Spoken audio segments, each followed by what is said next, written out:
My former husband's new wife made a post on Facebook. She wrote that he had finally found a real woman, someone who actually took care of herself, unlike certain people. I reacted to her post and added only 3 short words in the comments. By the following day, she had erased the entire thing and blocked me without hesitation. Still, it was already far too late to prevent what would unfold next in her carefully curated, perfect life with him. I was standing in the household goods aisle when I saw Sloane's post, a bottle of dish soap in one hand and my phone in the other, reading her public announcement that my ex-husband had finally found a real woman. In the photo, she posed in workout clothes, every angle sharpened by filters, tagged at the newest restaurant location they were preparing to launch. She had written that he finally had a real woman who looked after herself, unlike some people. I read the sentence twice. Then I noticed the 47 likes. I recognized his mother's name, his business partner, the hostess from location number 2 who had watched Sloane flirt openly with Ronan while I was still married to him. I could have written paragraphs in response. I could have listed every unpaid hour I devoted to those restaurants, every system I designed, every emergency I handled while he accepted all the credit. Instead, I liked the post and left 3 words that seemed agreeable on the surface, but were carefully chosen to activate the clause hidden in my divorce settlement. Check the books. After that, I called Ronan's sister, Cambria, and told her it was time to dismantle both of them. She picked up on the first ring and said she had already seen the post. I asked whether she had noticed my comment and repeated the words clearly so there was no misunderstanding.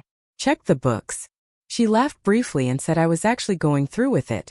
She reminded me that the 4th location pushed them beyond the required threshold, and that her attorney had confirmed it the previous week. As I placed the dish soap in my cart and walked toward the checkout, I told her they had reached 32% growth. That meant the clause was triggered. She said their mother would lose her composure when she discovered that Sloane had been manipulating the numbers. I answered that we did not know that for certain yet, but we both understood.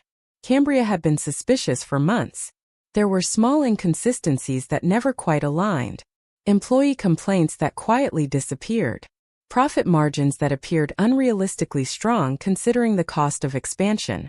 I told her the audit would uncover whatever was truly there. She asked when I planned to file. I said it would be the following morning.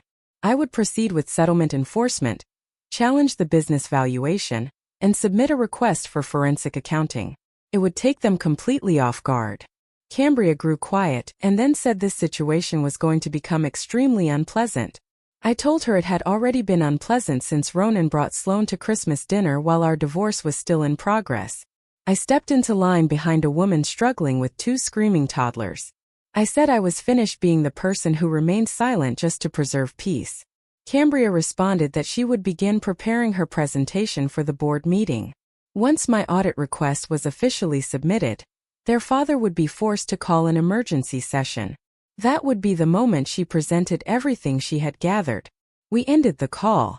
I paid for my groceries, drove back to my apartment, smaller than the house I once lived in but fully mine, and opened my laptop. The divorce settlement was stored in a folder labeled Legal Documents. I had read it so many times that entire sections were memorized, yet I navigated to page 47 anyway. Subsection 12, paragraph 3. It stated that if Pierce Family Restaurants LLC experienced a valuation increase exceeding 30% within 36 months of the finalization of the divorce decree, I would be entitled to compensation reflecting 8 years of unpaid labor contributed to the business. That compensation would be calculated as 15% of the growth value beyond the 30% threshold, with full rights to request independent forensic accounting to verify valuation claims. My attorney, Alara Whitcomb, had defended that clause as if nothing else in the agreement mattered. Ronan's lawyer barely paid attention to it. They were so determined to prevent me from receiving a portion of his salary, and so convinced the restaurants would remain steady at their current 3 locations that they failed to notice the trap. 9 months earlier, Alara had seen the business plan Ronan carelessly left open on his laptop one evening. She noticed the expansion timeline and structured the clause around what she knew was inevitable. She told me they were going to grow, and that men like Ronan always pursued expansion. She explained that it was never truly about success but about ego. And when that growth happened, she said I would own part of it because I had earned it. I had worked at Pierce Family Restaurants from the month Ronan and I married. When we first met, his father, Callaway Pierce, owned 2 locations. They were casual dining spots with strong local reputations, the kind of establishments that survived on regular customers and word of mouth. Callaway operated them as though it were still 1985. Schedules were written on paper. Cash register systems frequently jammed. Inventory was tracked in spiral notebooks. The restaurants generated revenue because the food was good and the clientele loyal, but profits were steadily lost through inefficiency. I corrected that. After finishing my actual job each day, I spent evenings creating spreadsheets, researching point-of-sale systems, and building employee schedules that maximized coverage while reducing overtime. I introduced vendor management software that reduced food costs by 18% in the first year and trained managers on structured inventory systems that minimized waste. Callaway adored me and often referred to me as the daughter he never had. Ronan claimed every improvement as his own. At family dinners, he would say that his wife had been helping with administrative tasks, as if I were simply filing documents rather than reconstructing their entire operational structure. When they opened location number 3, I managed the entire project. I handled permits, coordinated contractors, negotiated with equipment vendors, and oversaw staffing. I did all of that while working full-time as an office manager at a dental practice, which Ronan considered my real job. The restaurant work was framed as helping family, which meant it was unpaid. Callaway paid Ronan a salary of $90,000 per year as operations director. Cambria, who held a Master of Business Administration from Chapel Hill and genuinely understood restaurant finance, earned $65,000 as assistant manager and was excluded from every major decision. I earned nothing while doing the work that made expansion possible. Then Ronan hired Sloan as a hostess at location number 2. She was 24 years old, recently graduated from community college with a hospitality certificate, all blonde highlights and practiced smiles. For 3 months, I watched him flirt with her before I spoke up. I watched her respond the same way. When I finally confronted him, he told me that I was insecure and jealous and suggested that if I invested more effort in my appearance, he might not feel inclined to notice other women. 6 months later, he moved out and explained that he needed space to decide what he truly wanted. I learned from his mother that he had moved in with Sloan just 2 weeks after leaving. The divorce stretched out for 11 months because Callaway kept trying to mediate, insisting we were only experiencing a temporary rough patch, pretending his son had not destroyed our marriage for someone barely old enough to rent a car. Alara made sure the settlement reflected the truth, even if Callaway's family refused to acknowledge it. A notification on my phone pulled me back to the present. Sloan had deleted her post. I checked the timestamp. 6 hours after my comment. I opened Facebook to confirm. The entire post was gone. Her profile was now private and she had blocked me. Too late. I already had screenshots. Cambria did too. So did 3 other people I had quietly remained friendly with, people who understood exactly what Sloan's message had implied. I forwarded the screenshots to Alara with a short note. Filing the valuation claim tomorrow. She just made it personal. Alara replied within minutes. She said it was already drafted and would be filed by 10. She asked how aggressive I wanted the accounting request to be. I told her I wanted a full forensic review. Every transaction from the past 3 years. She warned me it would be expensive. I told her I had the money. The divorce settlement had been fair in terms of asset division. Once Alara proved the extent of my unpaid work, I walked away with enough to live comfortably while deciding what to do next. Using part of that to audit Ronan's family business felt like a smart investment. Alara said she would include a request for expedited processing, and that, given the settlement terms, approval should come quickly. That evening I went through old files. Every email I had sent regarding restaurant operations. Every spreadsheet I had created. Every vendor contract I had negotiated. 8 years of documentation. Thousands of hours of unpaid labor. All organized neatly because I had always been the one who kept records. Ronan used to mock me for it. He would watch me archive emails and say that I kept everything, reminding me it was only restaurant paperwork, not nuclear codes.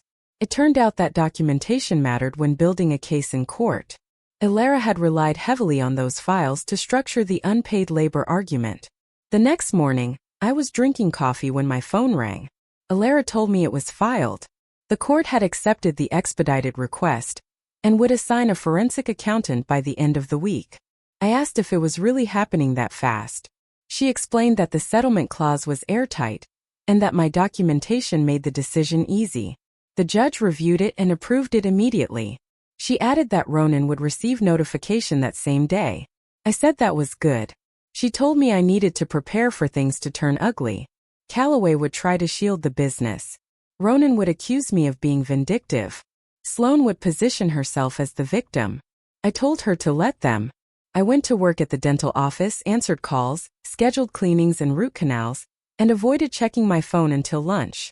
When I finally looked, there were 7 missed calls from an unfamiliar number and 3 voicemails. I played the first one. Ronan's voice was tight with anger.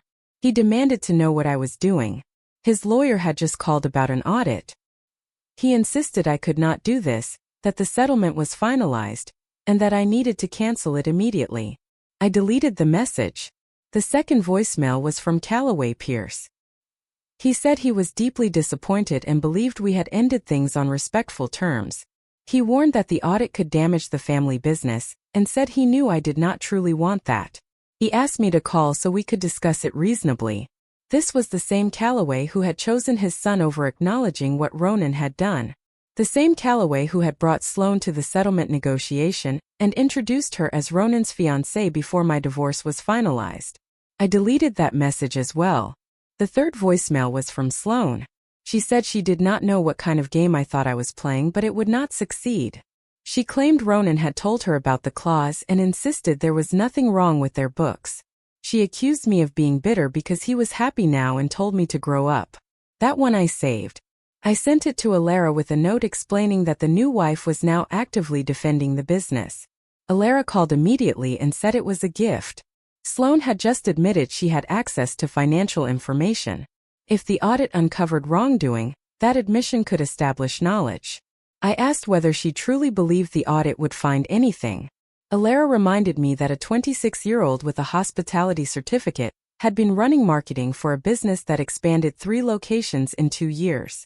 She pointed out that the profit margins reported last quarter were exceptional, almost too exceptional. Then she mentioned that Cambria had sent her preliminary concerns the day before. Employee complaints about profit-sharing distributions, vendor contracts that did not match purchase orders, small inconsistencies that suggested a pattern. I asked what kind of pattern. She said it was the kind that hinted at creative accounting. The forensic accountant assigned to the case was Maris Hallberg. She had short gray hair, glasses hanging from a chain, and the calm focus of someone who had seen every financial scheme imaginable and was no longer impressed by any of them. She met with Alara and me the following week in Alara's office. Maris explained that she had reviewed the initial documents and confirmed the business valuation exceeded the threshold. The growth was closer to 38%. That alone entitled me to compensation. However, she said some numbers did not reconcile. Because my settlement required her to verify the valuation, she was auditing their financials thoroughly. She had found discrepancies in the marketing budget, vendor payments, and employee profit-sharing distributions. I asked how serious it was. Maris glanced at Alara, then back at me, and said it was serious enough that she would be legally required to report it if her suspicions were confirmed. This did not appear to be sloppy bookkeeping. It looked intentional, potentially embezzlement. She explained that someone appeared to be creating fake vendor accounts and approving payments to companies that did not exist. The funds were being deposited into accounts she was still tracing, but they were not supporting Pierce Family Restaurants' operations. She showed us a spreadsheet. It began approximately 18 months earlier. $500 in one instance, $1,000 in another. Small amounts at first, then escalating. Over the last 6 months, approximately $60,000 had been redirected. I calculated the timeline. 18 months ago was when Sloan had been promoted from hostess to marketing director. It was also when Ronan granted her access to the vendor payment system. I asked whether she could prove who was responsible. Maris said she could prove who approved the payments. Every fraudulent invoice carried an approval signature, digitally approved but fully traceable. Maris tapped the spreadsheet and stated clearly that the approvals were linked to Sloan Kettering, my ex-husband's current wife. Alara leaned back in her chair, and said that the situation had now crossed into criminal territory. The audit continued for another 3 weeks. Maris worked methodically, tracking each questionable transaction, verifying vendor registrations, and documenting the shell companies Sloan had established. There were corporations registered to post office boxes, bank accounts opened under Sloan's maiden name, and invoices submitted for marketing services that were never actually performed. At the same time, Cambria began visiting the restaurant locations quietly. She spoke with employees, collected complaints, and documented issues with profit-sharing distributions. It became clear that Sloan had also been skimming from the employee profit pool, rerouting funds into the marketing budget, where she could then move them into her fabricated vendor accounts. When Cambria explained what was happening, the employees were furious. Many of them had worked at Pierce family restaurants for years. Profit sharing had been part of their compensation package. They had watched their quarterly checks shrink while Sloan posted online about the business success she claimed to be generating. One assistant manager told Cambria that they had been informed profit sharing was reduced due to expansion costs. Cambria recorded the conversation. Employees had been told they needed to sacrifice now to support future growth. Meanwhile, Sloan was driving a new Audi and taking trips to Miami. Callaway Pierce scheduled an emergency board meeting for a Tuesday in late April. The board consisted of Callaway, Ronan, Cambria, and Callaway's brother Alastair, who generally stayed removed from daily operations. For votes determined any major business decision. Ilara and Maris attended as my representatives. I was not formally invited, but the settlement clause granted me the right to present findings related to business valuation. Callaway could not exclude me without violating the court order. I wore the navy suit I had purchased for job interviews I had not yet needed. I walked into the meeting room at location number 1, the original restaurant where I had spent hundreds of hours building systems and solving operational problems. Ronan was already seated beside his father. He looked thinner than I remembered, visibly stressed. Sloan sat just behind him, not at the table but close enough to signal her influence. She stared at me as I entered. Cambria sat across from Ronan, her laptop open, files stacked beside her. Alastair sat at the end of the table looking confused about why he had been called in. Callaway opened the meeting and said they were there to address my settlement claim and the results of the audit. He stated that he wanted to resolve the matter quickly and professionally. Then he looked at me and said he hoped I understood the audit had disrupted their operations. I responded that I understood the audit had uncovered serious problems within their operations. Maris opened her briefcase and introduced herself as the forensic accountant hired to verify the business valuation under the settlement terms. She distributed copies of her report. She confirmed that the company had experienced 38% growth, entitling me to compensation. Then she explained that during the verification process, she uncovered evidence of financial fraud. Ronan immediately demanded clarification. Maris stated that over the past 18 months, approximately $147,000 had been diverted from Pierce family restaurants through fraudulent vendor accounts and fake invoicing. The payments were approved by the marketing director, Sloan Kettering. Sloan stood abruptly and said that accusation was absurd. She insisted she had approved legitimate vendor payments and claimed the situation was clearly a setup, because I could not accept that Ronan had moved on. Maris remained composed and said she had documentation of shell corporations registered under Sloan's maiden name, bank records showing deposits matching the fraudulent invoice amounts, and email chains in which Sloan created false documentation for services that were never delivered. She placed another document on the table and explained that $62,000 had also been diverted from employee profit-sharing funds into the marketing budget before being transferred to personal accounts. Silence filled the room. Callaway stared at the report as if it were incomprehensible. Alastair read with visible shock.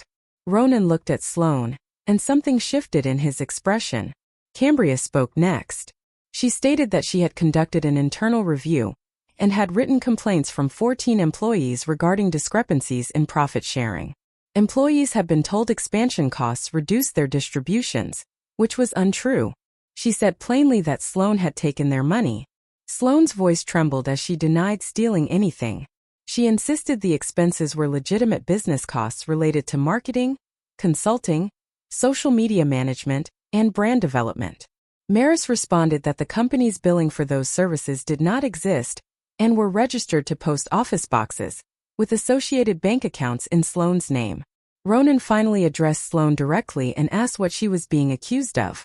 She replied that it was all a misunderstanding and said she could explain the payments. She claimed I was twisting the facts because I wanted to ruin them. I stated calmly that I was seeking compensation for 8 years of unpaid labor, and that the embezzlement was simply what the audit uncovered during the valuation review. Calloway turned to his son and asked whether he had known about any of this. Ronan said he had not and insisted he would never intentionally harm the business. He explained that Sloane managed the marketing budget, but that he reviewed everything and believed he would have noticed irregularities. Maris consulted her notes and stated that Ronan had personally approved several of the fraudulent invoices. Not the majority, but enough to establish knowledge. Whether he understood they were fraudulent was another matter. From that point, the meeting unraveled. Sloane maintained it was all a misunderstanding and said she could produce documentation. She accused me of orchestrating revenge. Ronan repeated that he had trusted Sloane to manage her department and suggested something had gone wrong, but was not deliberate. Calloway appeared to age 10 years in a matter of minutes. Cambria allowed the chaos to continue for 20 minutes before intervening. She said they needed to address the criminal implications because this was not simple bookkeeping error but fraud. Calloway responded that they were not calling the police on family. Cambria replied that Sloane was not family and warned that failing to report the fraud would make them complicit. She emphasized that employees whose money had been taken deserved justice, and that the business reputation was at risk. Alastair, who had remained silent, agreed with Cambria. He pointed out that if the situation became public and they had concealed it, the business would be finished. Vendors, suppliers, and employees would question what else had been hidden. Ronan argued that the issue would not become public if handled internally. He suggested they could terminate Sloane, repay the money, and restructure the systems. Cambria asked what funds they would use. She produced another document showing that they were heavily leveraged for the fourth location. The cash flow problems they had been experiencing were connected to the theft. Sloane had been draining funds while manipulating numbers to justify expansion they could not afford. Calloway studied the report again and asked how severe the situation truly was. Cambria explained that without immediate capital infusion, they would begin missing vendor payments in approximately 6 weeks. The reported growth was artificial. Sloane had altered the books to conceal the theft and to present herself as successful. The business was on the verge of collapse. Ronan slowly turned toward Sloane. Ronan looked at Sloane and told her to say it was not true. She did not respond. Instead, she picked up her purse and walked out of the room. The door slammed behind her, and the silence that followed was heavy. Calloway turned toward me, and for the first time there was something close to recognition in his expression. He said I had known. I answered that I knew the growth numbers were unsustainable, and that I suspected the books were inaccurate. The audit confirmed it. He said I had chosen to destroy them. I replied that I had chosen to claim what I was legally owed. What followed was the result of his son's decision about who to trust. Alara stood and addressed Calloway directly. She explained that he had 3 options. He could report the fraud to the police and cooperate fully with the investigation. He could attempt to handle it privately and risk conspiracy charges when it inevitably became public. Or he could pay my settlement claim immediately, including damages for the time and expense required to uncover fraud that should have been caught internally, and allow me to decide whether to file a criminal report. Calloway called it extortion. Alara responded that it was business. He had hired someone who stole from him and given her access to company finances. That made him liable. She said I was offering him an opportunity to correct the situation before it became public.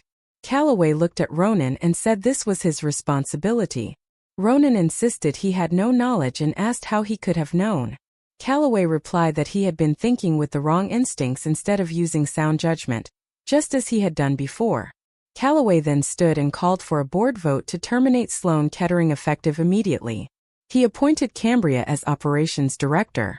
Ronan was placed on leave pending investigation into his involvement. Ronan protested, but Calloway said he had brought a criminal into the business and handed her financial control. He was serious. Calloway then turned to me and said my settlement claim would be paid in full within 30 days. He asked if that resolved my interest in their internal matters. I said not entirely. I explained that I would also be filing a separate claim on behalf of the employees whose profit-sharing funds had been stolen. They were entitled to restitution. Calloway said that was not my concern.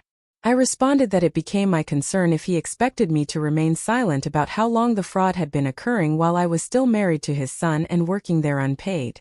I asked how many people needed to know that Ronan's new wife had been embezzling, while I was being told I should feel grateful for helping the family. Calloway's jaw tightened. He said the employees would be fully compensated and that I had his word. The board voted. Sloan was terminated. Ronan was suspended. Cambria was promoted. My settlement payment totaled $230,000, to be delivered within the month. 6 weeks later, Sloan was arrested. When I filed my own police report, providing Maris's complete audit as evidence, the district attorney took immediate interest. The employee complaints strengthened the case, and investigators discovered Sloan had also submitted fraudulent tax documents to conceal the stolen funds. Ronan attempted to portray himself as another victim, claiming Sloan had manipulated him, and that he had no idea what she was doing. The district attorney did not pursue criminal charges against him, but the civil suits filed by employees named him as a defendant. Calloway quietly settled those cases using personal funds to protect the business. The fourth location never opened. Pierce Family Restaurants restructured, hired outside management, and gradually stabilized. Cambria led the operations with the competence she should have been allowed to demonstrate from the beginning. Calloway retired a year later, sold his majority stake to a regional restaurant group, and divided the proceeds between Cambria and Alastair. Ronan received nothing. His marriage to Sloan collapsed before the criminal trial, ending in restraining orders and public accusations. The last I heard, he was managing a corporate chain restaurant in Charlotte, living in a one-bedroom apartment, and paying child support to a girlfriend who left when his financial situation declined. Sloan served 18 months and was released for good behavior. The last update I heard was that she worked at a call center and was restricted from handling money professionally. I used my settlement funds to purchase a small cafe in Asheville. It was modest, focused on good coffee, fresh pastries, and a quiet atmosphere. I hired carefully, paid employees fairly, and built something that belonged entirely to me. Cambria visits occasionally. We still laugh about the fact that my 3-word Facebook comment set everything in motion and unraveled what Ronan believed he had built. She said the last time she visited that it only took those 3 words. I replied that people who steal always leave trails. You simply need to recognize when to follow them. The cafe is thriving better than expected. I may open a second location next year, but only if the numbers genuinely justify it and only if it is built correctly from the start. I never added another comment to Sloan's post. There was no reason to. Those 3 words accomplished exactly what I intended. They unsettled her enough to panic, emboldened her enough to believe she was untouchable, and made her visible enough that when everything collapsed, everyone understood why. Sometimes revenge is not about tearing everything down with your own hands. Sometimes it is about striking the match and watching them realize they constructed their empire on gasoline. This story of patient, calculated justice made your heart race. Hit that like button right now. Subscribe for more tales of people who played the long game and won completely. Sometimes the quietest move destroys the loudest enemy. Sometimes 3 words are enough to burn down an empire built on lies. That satisfaction you're feeling, there's more where that came.